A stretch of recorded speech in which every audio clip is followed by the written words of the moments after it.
I started getting into a lot of arguments with my mom. She actually ended up catching me with a whole jar of weed coming into my house in my backpack. And from that point, like the arguments just exploded. It got so bad to the point that I even came up to my mom's face, like right in the middle of an argument when she caught me drunk. I was like, I will never become a Christian, and it's because of you.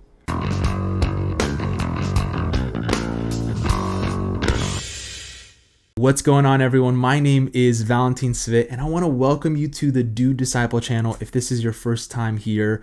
On this channel, I share practical and biblical lessons from the Bible to help you grow in your relationship with Jesus. So if that's something you're into, make sure to check out the other videos and subscribe to the channel. Now, this video is a bit different from my usual teaching videos because it's actually a podcast episode I did with the Jesus Way podcast. In this video, I share the full testimony of my life where I talk about how Jesus saved me from a life of addiction that started at the young age of 13.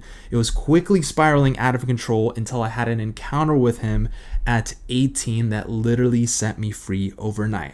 So I'm going to play this for you, and without further ado, here is my story. Initially, just like a lot of Christians, I grew up in a Christian home, a Slavic Christian household. So my parents basically forced me to go to church most of my life since I was a kid. And so I was going to Sunday school, I was going to all the services, and I always thought, like, from the beginning that Christianity was just pretty boring. And growing up as a kid and into my teen years, I was like, it's cool, that, I believed in God, but I didn't really know what it meant to have a relationship with God. And so right around the age of 13, 14, I was just kind of like this lonely kid that didn't have any friends. I was the kid in high school or in middle school that just kind of kept himself, like, super introverted, and I was just sitting at home playing games. So that was kind of my early lifestyle, and then my parents forcing me to go to church on Sundays and pretty much whenever, the youth services and all of that combined.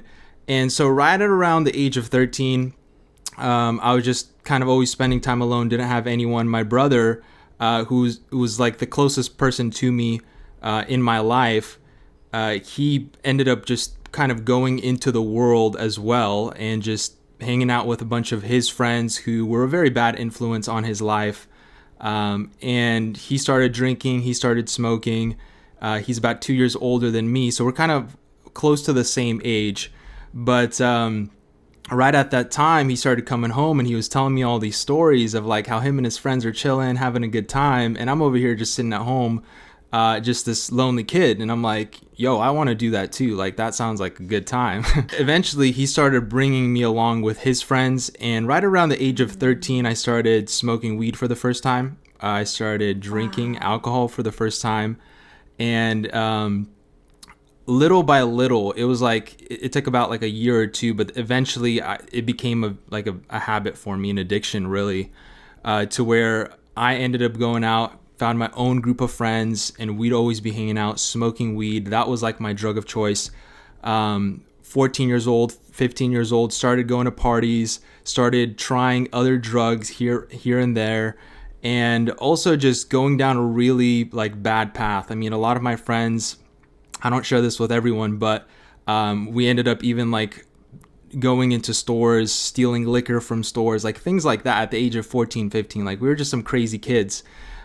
Just to get drunk. Pretty much every day I was getting high, getting drunk, and that was my lifestyle. And at the very same time, my parents were still forcing me to go to church. So here I was going to church and on the sideline living this double life. And I never even really wanted to go, but I was like, my mom's making me go. I'm still living in this house. I'm a 15-year-old kid, so what am I going to do? And so right around the age of 15, 16, again, things just started getting worse and worse and worse. I started selling weed, started getting into a worse group of friends.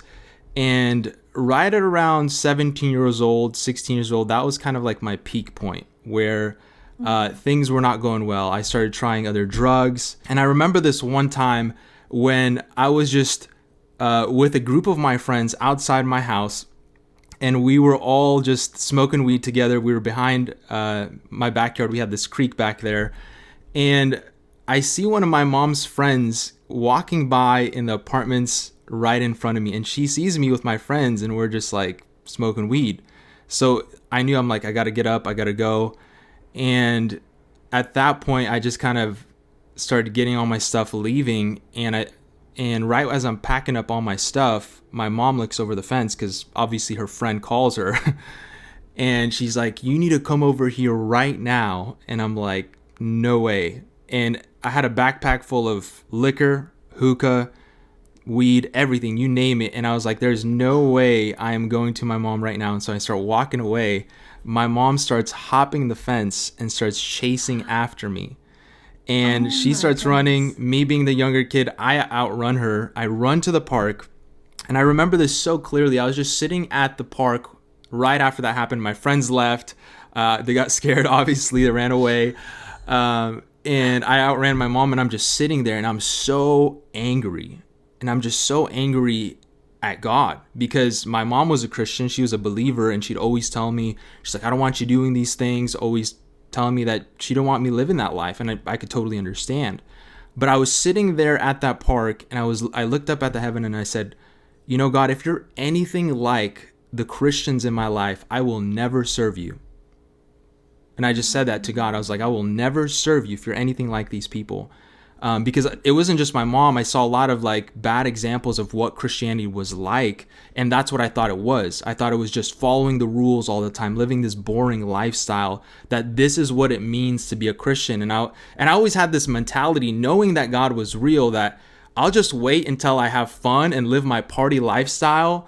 And then around 30, 40 years old, I'll finally repent and come to Jesus. And then I can live the rest of my boring life for God. That was the plan as a 16, 17-year-old kid. But from that point on, things kind of just started getting even worse, going downhill. I started getting into a lot of arguments with my mom. She actually ended up catching me with a whole jar of weed coming into my house in my backpack. And from that point, like the arguments just exploded. Every time I'd come home drunk, high. At that point, I wasn't even really trying to hide it anymore. And even just staying up all night, partying, coming home the next day. And my mom would be like right up in my face, yelling at me and saying like, "What are you doing? What are you doing with your life?" And it would just be this constant feud. And it got so bad to the point that I even came up to my mom's face, like right in the middle of an argument when she caught me drunk. I was like, "I will never become a Christian, and it's because of you." And I literally said that to her face. And to this day, she still tells me this. She's like, "I remember when you told me that. I remember when you told me that." And she's like, "I felt so bad, but I started praying, and God actually spoke to me." And what she told me later on when I became a believer, she's like, "God told me that this son is actually going to be one of your closest sons to you." And that's actually the truth to this day. Like, I love my mom. Like, we have an amazing relationship to this day. But at that point, basically what ended up happening, I turned 18 years old, saw a lot of my friends going downhill very quickly. A lot of them were getting on heavy drugs, heroin, meth. Two of my very close friends pretty much went insane and ended up in a psych ward. And then again, I had my friend around me who was a heroin addict, who was doing his thing, living life, and I was going out every night to smoke with him. Now, what kind of turned things around for me and got me thinking about my life was the moment when I got into my friend's car one day, and I was just driving, and he looks at me and he said, "Hey Val, check this out." And he shows me a little small pill. It's like this small. It was pink, and he's like, I'm like, "What is that?" And he's like, "It's morphine. Do you want to take half with me?" And there was something that happened, like up until that point, I've never taken anything like that. Like, I did LSD, I did cocaine, but never anything close to like heroin or any hard drug like that. And at that point, like, something inside of me just stopped me. And I just started thinking, and it's like this knowing in me is like, if I take this pill right now, my life will never be the same in the worst way possible. And at that point, I just said no. I was like, I can't, no, I'm not going to do that. Like, even in the place that I was, and I believe that was just the grace and mercy of God that stopped me from taking that pill. But from that day on, I really started thinking about my life, because all of this was happening, and then I get offered this drug, and I started realizing that if I don't do something different, if I don't change my life around, I'm either going to end up dead, in prison, or on heavy drugs, which was like literally happening all around me with my friends. And so that kind of scared me. And at the same time, I wanted to do something with my life. I wanted to get wealthy. I wanted to have a successful life. And so I set out on this journey to stop smoking weed, stop drinking alcohol, stop doing everything, and just kind of get my life together in a sense. And basically what ended up happening was I would stop smoking for like a week or two, maybe even a month sometimes. And I'd always end up going back. It was because like I had this group of friends that would always pull me back in, and they're like, hey, just come out one time. And I'd always end up smoking weed again. And no matter how hard I tried, it was like always the same thing, this cycle, going back and forth, going back and forth. And I would just come to my friends and I'm like, this is the last time. And they're like, yeah, you said that like 2 times already. and and I was like, I just got to the realization of like, yeah, like I just can't stop. Like I can't fix my life. And there was just this one day, I was 18 years old. I went to the park. I was smoking hookah with my friend and my girlfriend at that time. And I just got so sick of my life. It was like out of nowhere. Like at that point, I was clean from smoking weed maybe 2 months. I wasn't really drinking. I was just like smoking hookah, smoking vaping here on the side. And for some reason, it just hit me like, I don't want to live another day of my life like this. And I came home that night, and my mom had been praying for me. I'm talking like years. Not just her, but like all of her friends, all of her prayer groups. And to this day, it's funny because like every time I come, they use me as like a testimony. They're like, this is the guy we've been praying for years. And now he's preaching to us. It was just so funny. But I got to my room that night, and I just got on my knees, and I was like, God, I can't do this anymore. Like, you need to help me. Like, you need to change something. Like, I am so done with my life. And right after that, I think it was like a couple days later or a week later, I ended up going to a youth service at my church. One of the guys there ends up preaching the gospel, does an altar call to come to the front. And I come to the altar call. And before that, I was always coming up to altar calls when I was a kid and doing all these different things. But this time it was different. Like I came to the altar and I said, Jesus, like you can have my life. Like I surrender everything. And I just invited Jesus to come into my life. Holy Spirit came upon me. I mean, I was just weeping. Like I was on the floor weeping and just encountering God in such an amazing way.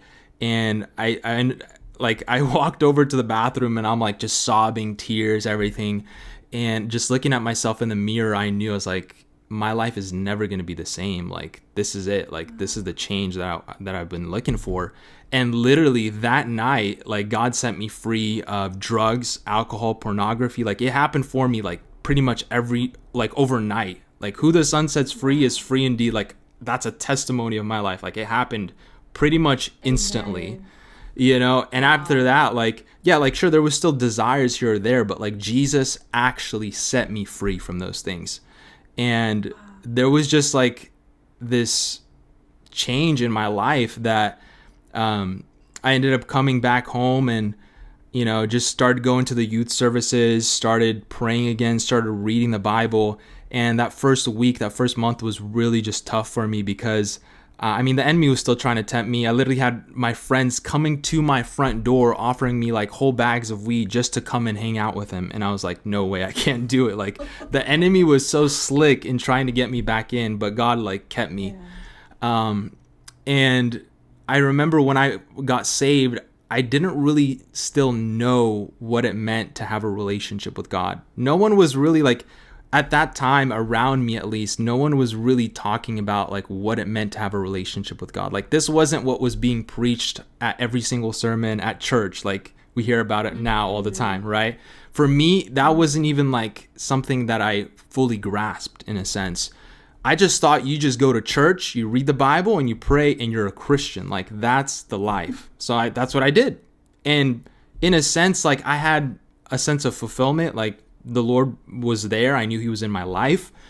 And, at that point, I was just like, what else is there for me to do now as a Christian except become a multimillionaire? Like, I'm free from, like, I'm not living in sin. I'm doing all the right things.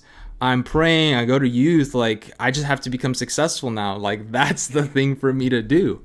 So I would say, like, this is the second part of my testimony. I always say I have two parts, because there was like that born again moment, but then there was that moment of just like giving my whole life to Jesus, where everything turned around. And for me, that was, after I got saved, and I was going to all the youth services, doing all the Christian things. That's exactly what happened for me in my life, where God became just another checklist in my life. Because again, I just wanted to become successful at that point. And so I started looking into how I could start a business. Started looking into stock trading, started looking into real estate. And real estate was like the main thing that caught my attention. And so right around 18, 19 years old, I end up starting like my own real estate business. Really, it started off with me just watching some videos on, I think it was, it was like a streaming platform at that time. So I was watching some guys share on how you can make money, no money down real estate transactions, basically. And I was like, oh, this sounds cool. And so I started going into this, and like, after a couple of weeks, I'm like, I'm going to go all in. Like, this is what I'm going to do. I'm going to become successful. And I was like super driven. Like, I would wake up super early in the morning, 5 a.m. I'd be working till late in the evening. And I was like, I'm going to make it no matter what. And, I was just consuming anything I can to get me to my goal. Like, I was reading all the books, and I was putting in the work. And in my mind, in my heart, I was like, I cannot fail. Like, this is going to happen. Like, I know it's going to happen. I just had such a like strong faith and belief. And at the same time, like, God was there. I was still doing all the things. Like, I was waking up every morning, I was praying, and then I was reading my Bible, and then I'd get to work.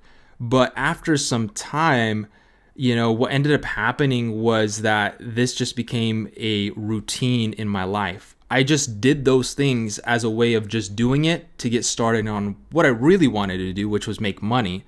And so I'd wake up, read my Bible, pray, and I'm back into business. And that became an everyday thing. Although I was doing it, there wasn't really anything coming out of it because my heart wasn't in the right place.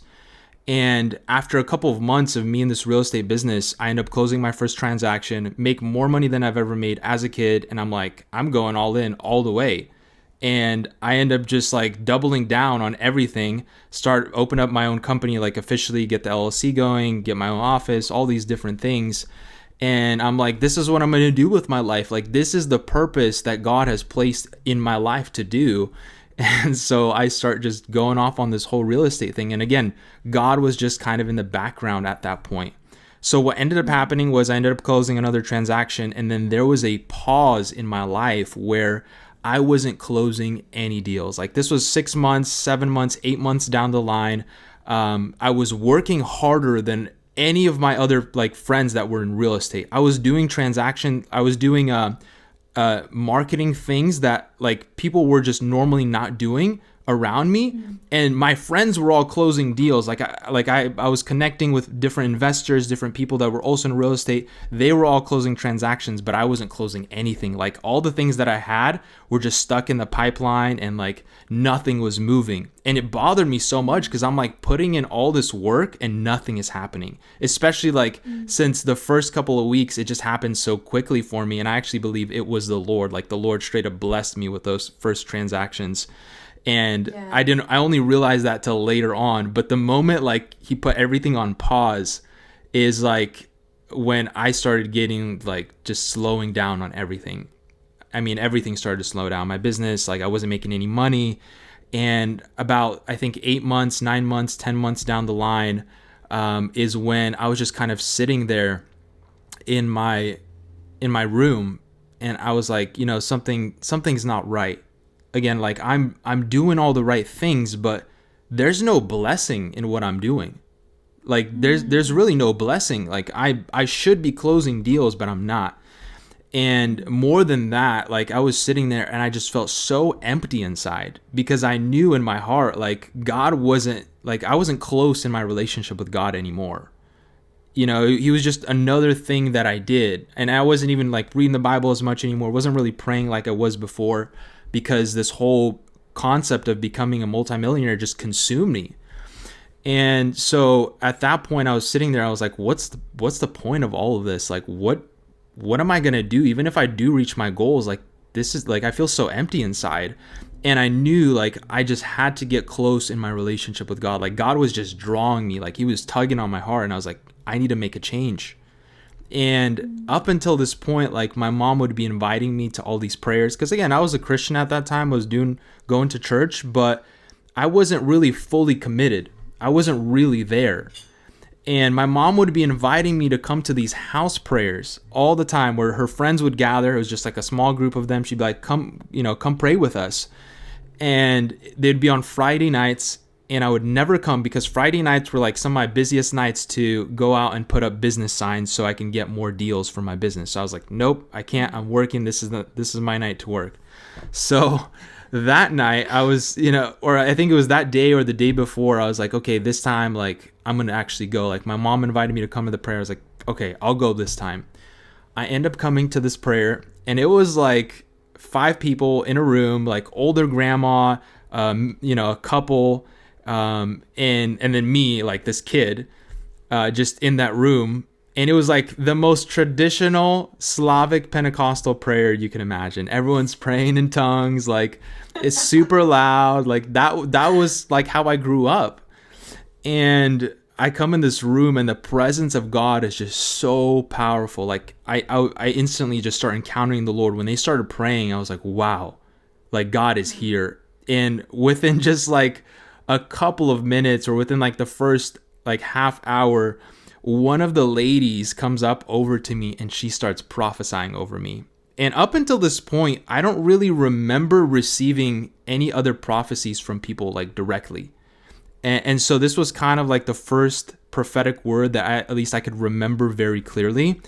And it absolutely changed my life. Like this lady came up to me and she starts prophesying over me things that I have never shared with anyone in my life. Like I've never told my mom. These were just thoughts in my mind. God's like, these are the questions you've been asking me. These are the thoughts that have been going through your mind. You've been thinking this towards me, like stuff like that. Like no one else would have known.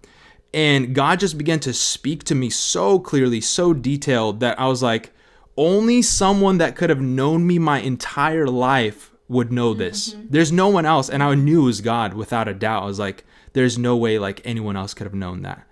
And let alone this lady who I had just met for the first time. And I just end up encountering God so powerfully. Like, again, just the presence of God came upon me and I start weeping. And I was like, and the Lord's basically through the prophecies, like, I'm calling you to serve me. Like, I'm calling you into this life to follow me completely. And I said, Jesus, you can have my life. You can have my dreams. You can have my business. Everything is yours.